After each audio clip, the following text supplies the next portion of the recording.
교정 중간에 치은 퇴축 현상이 생긴 거예요. 근데 이분이 얼마나 놀랬겠어. 잇몸이 왜 이렇게 내려가요? 교정이 잘못된 거 아니에요? 막 그렇죠. 근데 이제 치아를 이동시키면서 잇몸이 내려간 이 치아가 1번 롤 오디오 체크 또 삐킴 롤 했습니다. 스테레오로 확인했죠? 뭐 되게 전문가스러운데? 평상시에 이러지 않았잖아. 우리 비전문가들이랑 지금까지 이랬던 거야. 지금까지 널널하게 하더니만 오늘 굉장히 치밀해 보입니다. 아, 네. 네. 좋아요. 시작하겠습니다. 네. 하나, 둘, 셋.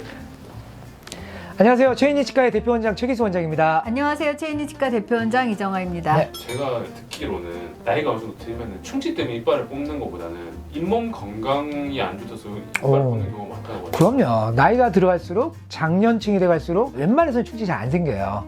그거보다 이제 대부분 다 잇몸이 내려가고 결국은 이제 이가 시리다가 붓고 흔들리고 피나고 그러다 뽑게 되고 이런 일들이 다반사죠. 그럼 잇몸이 내려가면 안 좋겠네요. 잇몸이 내려서 좋을 건 없죠.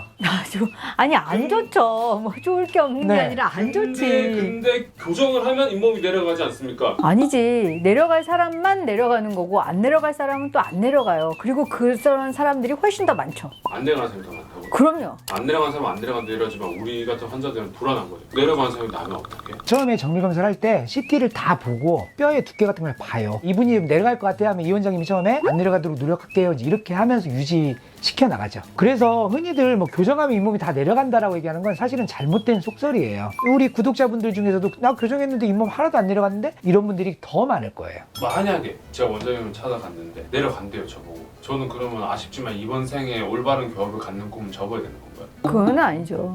왜 잇몸이 내려가면 나중에 이빨이 빠지고 임플란트를 해야 된다고 했는데 잇몸이 내려간다고 해서 왜 임플란트를 한다고 생각해요? 잇몸이 그냥 조금 내려갈 뿐인 거지요. 교정을 해서 치아가 바르게 펴졌을 때 오히려 잇몸이 나빠질 분을 잇몸을 좋게 만들 수가 있죠. 예를 들자면 삐뚤빼뚤한 치아를 갖고 있다. 우선은 칫솔질이 잘 안 되겠죠. 그럼 치아 사이사이에 침치도 잘 생기고 치석도 잘 끼니까 잇몸 질환이 많이 생긴단 말이죠. 그러면 비좁은 공간에 있는 치아들을 빼게 될 확률이 높아져요. 두 번째는 치아가 삐뚤빼뚤하다는 것은 위아래로도 삐뚤빼뚤한 걸 의미해요. 위 앞니, 아래 앞니 이렇게 맨날 부딪히는 분이 있다 쳐요. 그러면 아래 치아도 흔들릴 수 있고 위 치아도 벌어지면서 흔들리고 빠지게 될 확률이 높아요. 그렇기 때문에라도 교정에서 이를 바르게 펴고 안 부딪히게 한다면 임플란트의 운명으로부터 많이 비껴나갈 수 있죠. 교정하면 훨씬 더 좋아져요. 교정을 한다고 해서 잇몸이 내려간다라고 하는 개념이 사실 두 가지로 설명을 드릴 수가 있는데 치아랑 치아 사이가 이렇게 붙어 있어. 그러면 여기 잇몸이 꽉 차 있어야 되는데 잇몸이 이렇게 내려가. 그럼 삼각형이 생기죠? 이거를 블랙 트라이앵글, 불트 이렇게 얘기를 하고 또 하나는 치아가 이렇게 있어요. 그 잇몸이 이렇게 덮고 있어. 근데 이 잇몸이 주로 이렇게 내려가서 치아에 뿌리가 노출되는 경우가 있어요. 이런 퇴축 현상이 일어난 환자들이 교정이 끝나가는 과정 중에 퇴축이 다시 회복되기도 해요. 이 두 가지 경우는 교정을 하면서 일어날 수 있고 일어남에 대해서 미리 정밀 검사 시에 예측을 해드린다고 얘기했잖아요. 사실 교정이라는 거는 교합을 좋게 만들고 치아를 가지런하게 만들기 때문에 분명히 해야 되는 거고 부분적으로 이런 일이 발생하는 거는 발생을 하고 난 다음에 회복할 수 있는 처치를 하면 되는 거죠. 회복이 중요하다는데 어떻게 회복해요? 뿌리가 드러났더라도 걱정하지 말고 계속 청결하게 유지하는 게 중요해요. 청결하게 유지하려면 가장 좋은 건 뭐다? 칫솔질, 양치질을 잘해야 되는데 우리는 흔히 치아만 닦잖아요. 이 잇몸 내려간 데까지 계속 위아래로 꾸준히 부드럽게 자주 교정기간 내내 닦아주는 게 가장 핵심이에요. 청결해지면 잇몸이 여기 치아 뿌리가 깨끗해졌네 하고 다시 막 올라가요. 이런 경우도 있고요. 또 이제 교정적으로는 치아가 약간 잇몸뼈 밖으로 이렇게 나와서 위치된 경우가 있어요. 거기다가 브라켓을 달고 와이어로 힘을 주면은 치아들이 움직이면서 잇몸뼈가 이렇게 더 내려가는 현상을 교정 중에 내려갔다라고 하는데 교정을 통해서 잇몸뼈 안으로 치아를 쏙 집어넣으면 저절로 재생이 되는 거죠. 그런데 이 재생이 되는 과정에 최 원장님 지금 얘기하신 것처럼 양치질을 열심히 해야지 재생이 된다고 그랬으니까 나는 그냥 양치도 대충대충 하고 이렇게 되면 재생이 되는 것도 막는 거죠. 회복이 잘 안 되는 거죠. 네, 어쨌든 양치질을 열심히 잘해주시면 재생이 되고 회복이 된다라는 그런 경우도 있습니다. 내용이 오늘은 좀 심도가 있는데 어렵죠? 예. 그러니까 증례를 보면서 좀 더 자세한 대화를 나눠보도록 할까요? 그래요. 네. 일방적인 대화겠죠? 네. 아니죠. 자, 그러면 첫 번째 그 예로는 교정 중간에 치은 퇴축 현상이 생긴 거예요. 근데 이분이 얼마나 놀랬겠어.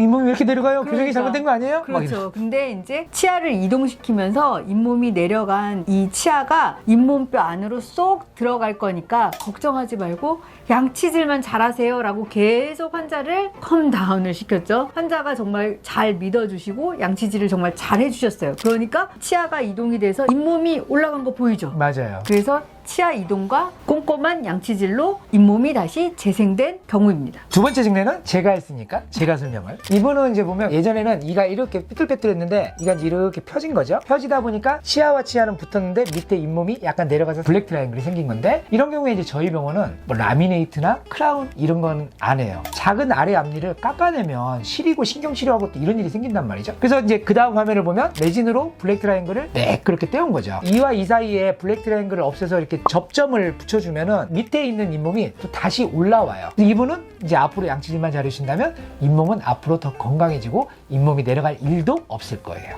잘했죠? 네, 잘했어요. 고마워요. 아주 환자가 대만족을 했습니다. 네. 세 번째 증례는 치아의 이동이 끝났는데 잇몸이 내려가는 치은 퇴축 현상이 생긴 거예요. 근데 이런 경우는 저희가 초반에 얘기한 것처럼 미리 예측이 되는 치아의 위치에서 현상이 생겼습니다. 그래서 잇몸을 입천장에서 떼서 붙여주는 치은 이식술이라는 걸 해요. 최 원장님이나 제가 한 치은 이식이 아니라 잇몸 친구가 있어요. 네, 치주과 전문의에게 이제 부탁을 해서 전문의. 하는 잇몸 이식 수술이라는 건 사실 이제 생각하기엔 너무나 끔찍하지만, 사실은 이제 내가 타고나기를 이제 바깥쪽 잇몸이 너무 얇으니까 이런 경우에 이제 이식을 해줬을 때 이식된 잇몸이 건강하게 잘 유지가 되고 잇몸을 또 보호해줄 수 있습니다. 그래서 이렇게 뭐 잇몸 퇴축이 생기던 블랙 트라이앵글이 생기던 뭔가 대처 방안들이 있으니 이것이 걱정이 돼서 교정을 못하는 거는 전후 관계가 바뀐 게 아닌가 싶습니다. 그래서 교정 치료 두려워하지 않으셨으면 좋겠습니다. 오늘 멘트가 잘 되네요. 네. 네, 좋아요. 인사하시죠. 감사합니다. 감사합니다.